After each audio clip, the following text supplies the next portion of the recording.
Procrastinators, and welcome to the Nerd³ Awards for 2024. Today, we're going to be giving out the award for the best Nintendo game, and this goes to the best Nintendo game of the year. Seems pretty self-explanatory.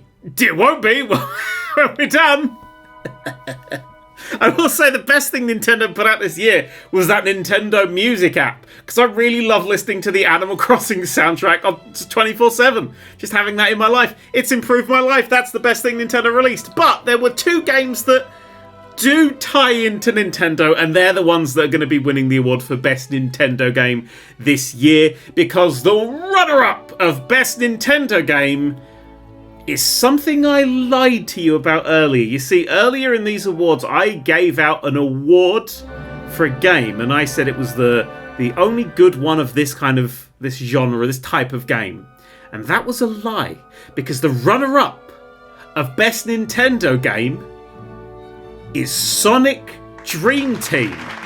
Sonic Dream Team is a 3D Sonic game that I thought was absolutely fucking excellent. And if you've not heard of it, it's because I believe it's an Apple Arcade exclusive, and I played it on a MacBook. And for a while I was playing it on a MacBook with a keyboard. I was like, I need to get a controller plugged in to play this properly. But it is a genuinely brilliant little 3D Sonic. It's definitely a smaller game, but it is just short, sweet platforming fun. And I think it's got a nice sort of slightly more open level design to normal 3D Sonics. I think it worked really fucking well. It's an excellent 3D Sonic game. There's two this year. Two! Oh my god, Year of the Hedgehog.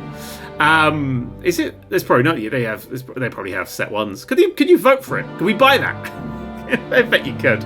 Oh, there's something for your next cyberpunk novel, everybody. Whoever's writing a cyberpunk novel. Yeah, corporations can buy what the next year is, the next Chinese New Year. Anyway, and also that counts as being a Nintendo game, because as we all know, Sonic appeared in Smash, so he's legally a Nintendo character, just like Mario, Samus, or Snake. Right, the winner of Best Nintendo Game of 2024 is... And I wonder how many people guessed this one? Palworld! For legal purposes, I'm going to say now that this is not a Pokemon game, and I'm aware that this is not a Pokemon game. This is not a Pokemon game. And the reason this isn't a Pokemon game is because this is a good game. After Scarlet and Violet last year, I've kind of given up on the Pokemon game franchise. I mean, Scarlet and Violet looked like absolute piss and managed to run like shit. That's impressive. I mean, give it up. Wiglet was cool. I like Poor Me. Fido was great, but the evolved form should have been called Thoroughbred. But it was an awful game. I never really got past the first area. It just ran too fucking terribly.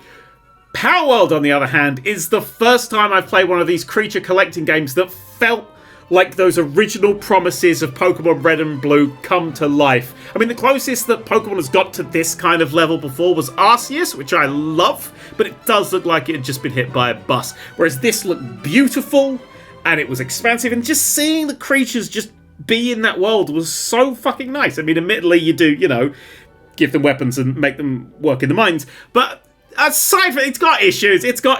And, I don't want actual mainline Pokemon games to reinvent the wheel like that. I just want this to kick them up the bum a bit. Don't reinvent the wheel, but it would be better if the wheel wasn't like a square until you got within 3 feet of it.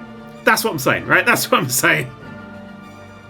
Just, yeah, look to Palworld, Game Freak. Just look at Palworld and go, this is why this was so... And this Palworld was a fucking behemoth at the start of this year. Millions of players. It was absolutely fucking ridiculous. And it is a bit of a kind of mess, but it did bring that kind of Pokemon feel to life. Just for a fleeting second. Just a fleeting second it was there, and that was enough to rocket it up for loads of people.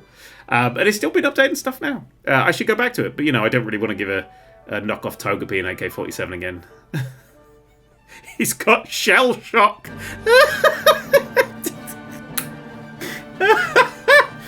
I didn't even know that's where I was going with that. Anyway, that's really tickled me.